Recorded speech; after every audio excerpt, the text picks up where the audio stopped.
Football unites the world. La paixão e o peace. And enjoy. El fútbol une a todos. Percayalah bahawa anda bertanggungjawab terhadap diri anda sendiri. Anda bertanggungjawab untuk mengatakan tidak. Jangan biarkan orang lain mempengaruhi anda. Kenal pasti hak anda, keperluan anda dan perasaan anda. Hanya sekali ia boleh meragutnya.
Assalamualaikum dan salam sejahtera. Berita tengah hari edisi 24 November 2022.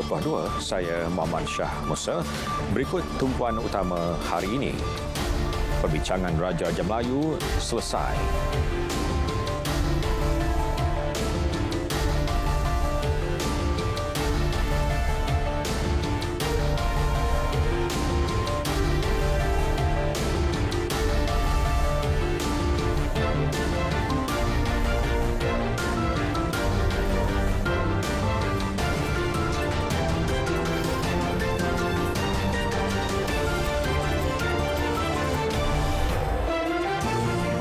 Perbincangan khas Majlis Raja-Raja Melayu, perbincangan berkenaan sudah selesai bagi memuktamadkan isu pembentukan kerajaan dan pelantikan Perdana Menteri ke-10.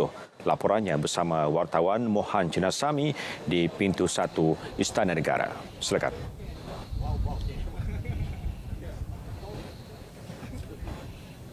Baik, terima kasih Syah Musa. Seperti anda sedia maklum, saya ketika ini berada di pintu 1 atau pintu utama Istana Negara. Baik, kami pihak media di sini telah dimaklumkan bahawa perbincangan khas Majlis Raja-Raja Melayu telah pun tamat dan Raja-Raja Melayu berangkat pulang meninggalkan Istana Negara. Baik, pada jam 11.57 pagi, Sultan Johor Sultan Ibrahim telah berangkat pulang meninggalkan Istana Negara. Ia diikuti dengan Yang di-Pertuan Besar Negeri Sembilan Tunku Muhriz berangkat pulang meninggalkan istana pada jam 11.58 pagi. Dan sebentar tadi Sultan Terengganu Sultan Mizan Zainal Abidin berangkat meninggalkan istana pada 12.56 tengah hari. Seterusnya Sultan Selangor Sultan Sarafuddin Idris Shah berangkat meninggalkan istana pada jam 12.57 tengah hari. Baik, kami juga masih melihat masih ada lagi Raja-Raja Melayu yang berangkat pulang selepas tamatnya perbincangan khas Majlis Raja-Raja Melayu. Baik, kami juga turut dimaklumkan bahawa satu kenyataan media rasmi oleh Istana Negara akan dikeluarkan pada hari ini untuk memaklumkan apakah intibati perbincangan yang telah pun diadakan pada hari ini, dan kami juga boleh menyatakan bahawa intibati tersebut akan merujuk kepada pemilihan Perdana Menteri yang ke-10 termasuk pembentukan kerajaan persekutuan yang akan memerintah negara untuk 5 tahun yang akan datang. Jadi kita sabar-sabar menanti dan juga berbalik kepada kenyataan media tersebut, apakah intibati perbincangan yang mungkin akan menjadi topik utama di negara pada hari ini. Jadi sekian sahaja laporan saya dari Istana Negara. Kembali bersama Syamus di studio. Baik, terima kasih Mohan. Dan ini pula perkembangan di kediaman pengerusi Perikatan Nasional yang dilaporkan terus menjadi tumpuan pengamal media. Perkembangan terkini terus bersama wartawan Alif Ashraf Kamano di sana. Silakan Alif.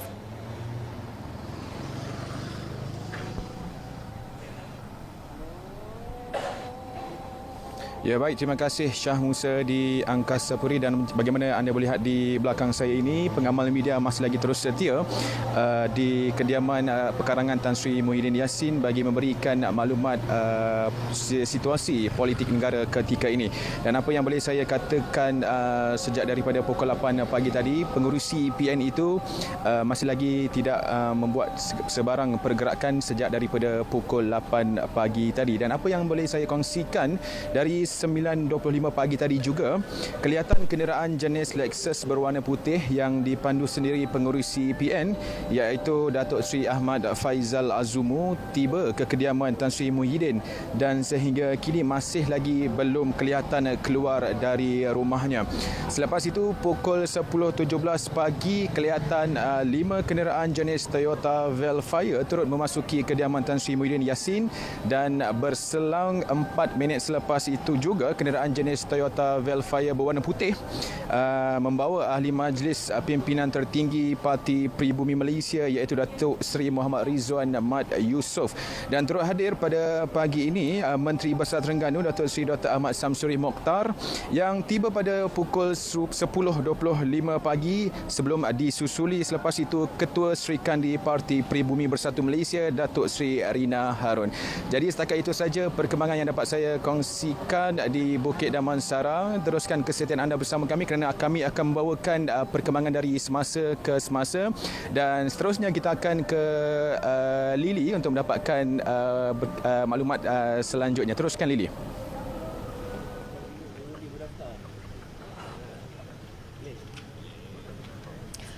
Ya Alif, ini adalah satu episod yang agak panjang persis telenovela dalam mendapat kata noktah siapa yang bakal mengisi kekosongan jawatan Perdana Menteri ke-10. Namun para media dengan tema Seteku di sini tetap tidak berganjak sejak pukul 8 pagi tadi untuk melaporkan sebarang perkembangan terkini dari sini dan menantikan kehadiran pengurusi Pakatan Harapan Datuk Seri Anwar Ibrahim di pejabatnya di Jalan Gasing ini. Yang saya turut mendapat makluman beliau akan tiba di sini pada bila-bila masa sahaja dari sekarang dan bakal diadakan di sini kemungkinan satu sidang media. Dan sedikit perkongsian di mana pada pukul 11.15 pagi tadi para media disantuni pengurusi Majlis Pimpinan PKR Kedah Datuk Johari Abdul dan Timbalan PKR Sabah Sazali Donol Abdullah serta bekas Ketua Penerangan PKR Syamsul Iskandar Muhammad Akin yang datang memberi sokongan kepada pengurusi Pakatan Harapan Datuk Seri Anwar Ibrahim. Dan setakat ini mana-mana pimpinan PH lain masih belum kelihatan, namun tetap akan tiba di sini juga bagi membincangkan agenda mutakhir.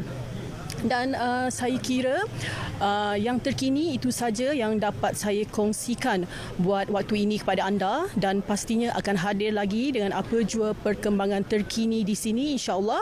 Dan kepada anda terus setia bersama TV1. Kita kembali kepada tenaga produksi dan juga kepada Syah Musa. Syah. Baik, terima kasih Lily. Mesyuarat khas Dewan Tertinggi BN akan diadakan hari ini. Perinciannya langsung bersama wartawan Syamimi Saripan. Silakan.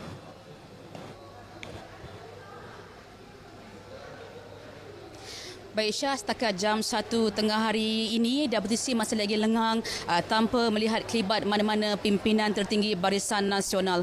Bagaimanapun kami difahamkan mesyuarat berkenaan akan berlangsung kira-kira jam 3 petang nanti.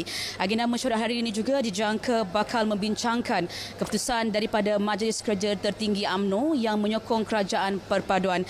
Ini susulan kenyataan yang dikeluarkan UMNO selepas mesyuarat pada malam tadi. UMNO sebulat suara menyokong titah yang di-Pertuan Agong Al-Sultan Abdullah Riayatuddin Al-Mustafa Billah Shah yang menggesa supaya UMNO BN menyokong dan mengambil bahagian dalam kerajaan perpaduan yang bukan diterajui Perikatan Nasional PN. Mereka juga bersetuju agar semua wakil-wakil parti yang memenangi kerusi parlimen pada pilihan raya umum ke-15 mematuhi dan menerima sebarang keputusan bagi membentuk kerajaan perpaduan atau lain-lain bentuk kerajaan yang bakal diperkenankan oleh Duli Tuan tuanku. Malah turut dimaklumkan bahawa Perhimpunan Agung UMNO untuk tahun 2022 akan berlangsung pada 21 hingga 24 Disember 2022. Sebentar tadi juga telah berlangsung sidang media daripada wakil pasukan penyokong Presiden UMNO di perkerangan WTC Kuala Lumpur yang menggesa semua pihak agar akur dengan keputusan yang di-Pertuan Agong yang mahu melihat kerajaan perpaduan dibentuk antara parti yang terlibat. Selain menyokong kepimpinan Presiden UMNO Datuk Seri Zahid Hamidi, dan ketika ini lebih kurang 30 pengamal media juga bagai menanti arah hanyut sejak jam 9 pagi tadi untuk mendapatkan perkembangan terkini dari WTC Kuala Lumpur. Dan perkembangannya akan kami perincikan dari semasa ke semasa. Untuk itu, sekian perkembangan dari WTC Kuala Lumpur. Kita kembali bersama Syah Musa di studio. Silakan Syah. Baik, terima kasih Syamimi. Perkembangan penerimaan calon PRU ke-15 kerusi Parlimen Padang Serai dan Dewan Negeri Tioman. Bagi Parlimen Padang Serai menyaksikan pertandingan 6 penjuru iaitu calon daripada Pakatan Harapan PH, Perikatan Nasional, Barisan Nasional, Warisan Pejuang dan Bebas. PRU ke-15 Parlimen Padang Serai yang dijadualkan semula selepas calon PH mendiang M. Karupaya meninggal dunia pada 16 November akibat masalah kesihatan. PH akan diwakili Setiausaha PKR Kedah Muhammad Sofi Raza, manakala Hamzah Abdul Rahman dari Pejuang, Datuk Si Sibaraj BN, Muhammad Bakri Hashim Warisan, Datuk Azman Nasruddin PN dan calon bebas Ananda AK. Untuk PRU ke-15, Parlimen Padang Serai akan menggunakan 46 pusat mengundi biasa yang mengandungi 230 tempat mengundi atau saluran dan satu pusat mengundi awal yang mempunyai 2 saluran. Daftar pemilih tambahan bulan Ogos 2022 yang dikemas kini sehingga 9 Oktober lalu akan digunakan untuk pilihan raya Parlimen Padang Serai. Ia melibatkan 133,867 pemilih yang terdiri daripada 133,776 pengundi biasa, 76 orang polis dan 15 orang pengundi tidak hadir luar negara. Sementara itu, bagi PRU ke-15 Dewan Negeri Tioman, 5 calon sah bertanding bagi merebut kerusi berkenaan. Calon Perikatan Nasional PN yang juga Ketua Muslimat PAS, Cawangan Pianggu Nur Idayu Hashim diumumkan sebagai calon parti berkenaan. Penamaan calon Dewan Negeri Tioman diadakan semula selepas calon PN Allahyarham Mat Yunus Ramli meninggal dunia ketika menerima rawatan di Hospital Rompin. Calon-calon lain yang telah sah dinamakan bagi kerusi itu pada 5 November lepas hadir semula ke pusat penamaan bagi tujuan cabutan undi menentukan giliran pada kertas undi. Calon PN Nur Idayu Hashim tiba di pusat penamaan pada pukul 9.05 pagi. Proses penamaan calon yang selesai pada pukul 11 pagi menyaksikan calon BN Datuk Seri Muhammad Johari Husin dalam misi pertahankan kerusi berkenaan. Selain calon PN Nur Idayu Hashim, 3 lagi pencabar adalah Sulaiman Bakar Bebas, Osman Abu Bakar Pejuang dan Muhammad Fazli Muhammad Ramli PH. Daftar pemilih pilihan raya yang akan digunakan untuk pilihan raya ini mengandungi 28,465 pemilih yang terdiri daripada 28,200 pengundi biasa, 262 polis dan 3 pengundi tidak hadir luar negara. SPR menetapkan 3 Disember sebagai hari pengundian awal, manakala hari pengundian pada 7 Disember.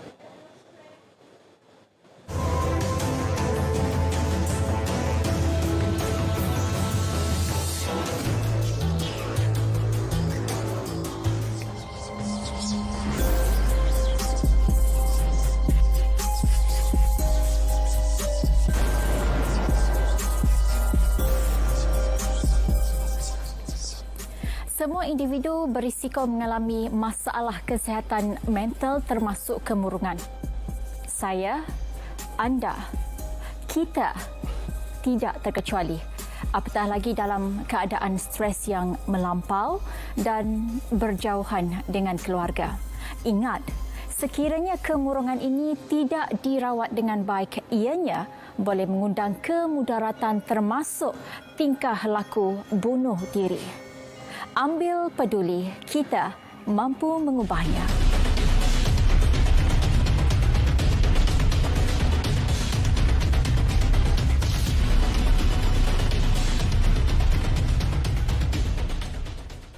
Sedikit perkembangan banjir. Jumlah penduduk terjejas di 3 negeri iaitu Perak, Selangor dan Johor kini melibatkan 955 orang. Berdasarkan portal bencana NADMA, kesemua mereka berlindung di 15 pusat pemindahan sementara.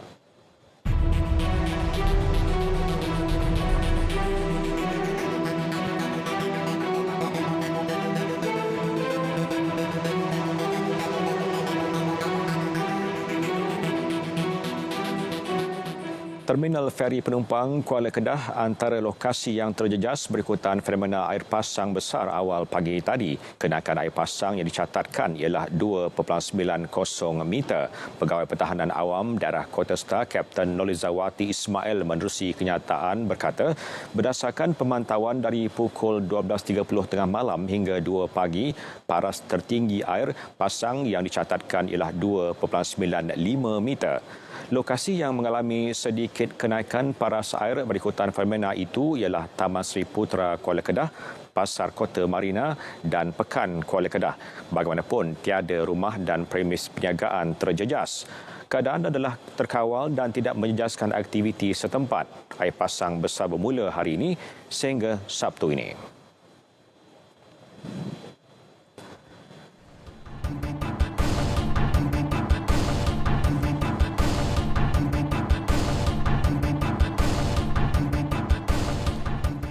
Kita beralih ke info niaga. Selepas 2 tahun Minggu Saham Amanah Malaysia MSAM diadakan secara maya, Permodalan Nasional Berhad pada ini menganjurkan program tahunan MSAM secara fizikal di Port Dickson Negeri Sembilan. Untuk perkembangan semasa, terus saja bersama Nur Ashikin Harun di sana. Silakan. Baik, terima kasih. Hari ini merupakan hari pertama penganjuran Minggu Saham Amanah Malaysia MSAM dan baru sahaja dilancarkan sebentar tadi oleh pengerusi Kumpulan Permodalan Nasional Berhad PNB Tun Arifin Zakaria. Dan bagi berkongsi lebih mengenai MSAM di Port Dickson ini, bersama-sama saya ialah Ketua Pegawai Eksekutif yang juga Pengarah Eksekutif ASNB Tuan Muzaffar Othman. Baik Tuan, boleh Tuan kongsikan signifikan penganjuran MSAM di Port Dickson ini? Terima kasih kerana berada di sini hari ini. MSAM telah bermula sebenarnya daripada tahun 2000. Jadi dalam masa itu sampai hari ini, kita telah pergi kepada 14 negeri dan kawasan-kawasan luar bandar. Dan sebanyak 3.9 juta orang telah melawat daripada tahun 2000 di setiap minggu saham yang kita buat. Pada 2 tahun lepas, kita menggunakan digital. Tahun ini, kita mulakan balik dengan physical MSAM dan di Port Dickson, kita harap ramai orang akan datang dan tengok dan belajar cara-cara kita boleh melabur, dan sekiranya ada terlebih boleh datang kepada booth kami hari ini dan melabur terus dengan kami. Tuan, sebentar tadi PNB telah melancarkan produk dana unit amanah baharu ASNB. Jadi boleh Tuan kongsikan sedikit mengenai dana baharu itu? Boleh. So ASNB Sukuk telah dilancarkan today bersama dengan pelancaran Minggu Saham Amanah Malaysia 2022. ASN Sukuk adalah berdasarkan kepada sukuk portfolio seperti government bond. Jadi produk ini adalah untuk kita-kita investor yang mempunyai risiko rendah. Jadi sesuai untuk yang muda untuk berstart melabur sepanjang kita punya investment time. Kita punya produk very special sebenarnya. Kita boleh melabur RM10 sebagai permulaan. Kemudian bila kita nak top up, kita boleh top up RM1 sahaja minimum dan dia tidak ada maksimum limit untuk individu. Di mana boleh beli? Nombor 1, boleh datang kepada branch-branch kami seperti hari ini di Minggu Saham. Nombor 2, boleh pergi kepada ejen-ejen bank kami seperti Maybank, CIMB, RHB dan sebagainya. Dan ketiga, sekiranya anda suka digital, download My ASNB app. Di dalam tu boleh terus melabur minimum RM10. Jadi saya sarankan semua pelabur-pelabur yang berisiko rendah untuk mula melabur dalam amanah saham Nasional Sukuk. Dan sesuainya, ini adalah untuk siapa yang ingin melabur daripada jangka panjang dan medium. Bukan jangka pendek. Jangka panjang dan medium maknanya 3 kepada 5 tahun ke atas. Jadi sekiranya mahu melabur, marilah datang ke Minggu Saham di The Prediction. Terima kasih banyak Tuan atas perkongsian itu. Baik, sekian dahulu langsung dari kawasan lapang Pantai Batu Satu Port Dickson bagi Minggu Saham Amanah Malaysia yang akan berlangsung sehingga 30 hari bulan ini. Kembali ke Angkasa Puri, silakan. Kakak, jangan buat macam tu. Kenapa? Kan ayah ada bagi tahu dulu, tak baik buang sampah merata-rata. Berdosa tau.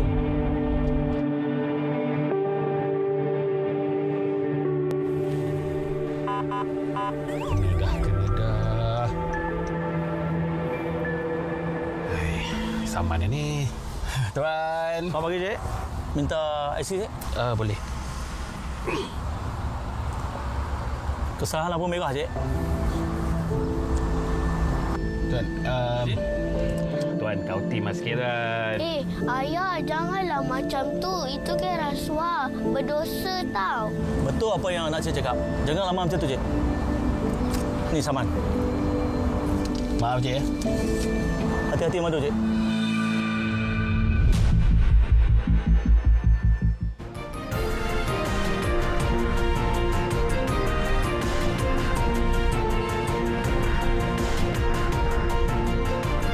Luar negara. Tiada rakyat Malaysia setakat ini terjejas dalam kejadian gempa bumi kuat yang melanda wilayah Dushe di barat laut Turkiye pada awal Rabu.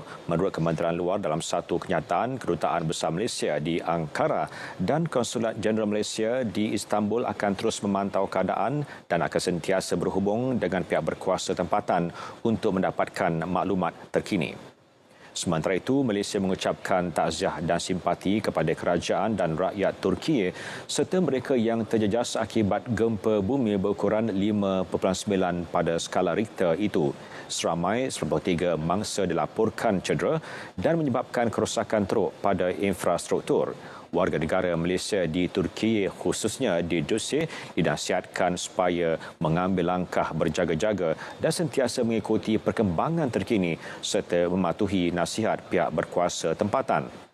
Rakyat Malaysia di Turkiye juga dikendaki mendaftar dengan Kedutaan Besar Malaysia di Ankara atau Konsulat Jeneral Malaysia di Istanbul. Penduduk yang terselamat daripada gempa bumi Indonesia yang meragut sekurang-kurangnya 268 nyawa memohon bantuan makanan dan minuman. Manakala pasukan penyelamat terus bertungkus lumus menjalankan operasi pencarian meskipun harapan untuk menemui mangsa yang terselamat semakin tipis. Rayuan bantuan dibuat selepas pihak berkuasa beri amaran sisa daripada tanah runtuh itu perlu dibersihkan sebelum hujan lebat yang diramal berlaku dalam tempoh beberapa minggu akan datang. Kerajaan Indonesia sudah menghantar khemah dan bekalan keperluan lain ke Cianjur untuk mangsa yang hilang tempat tinggal. Namun ada penduduk merayu kerajaan supaya menghantar lebih banyak bantuan kerana jumlahnya tidak mencukupi.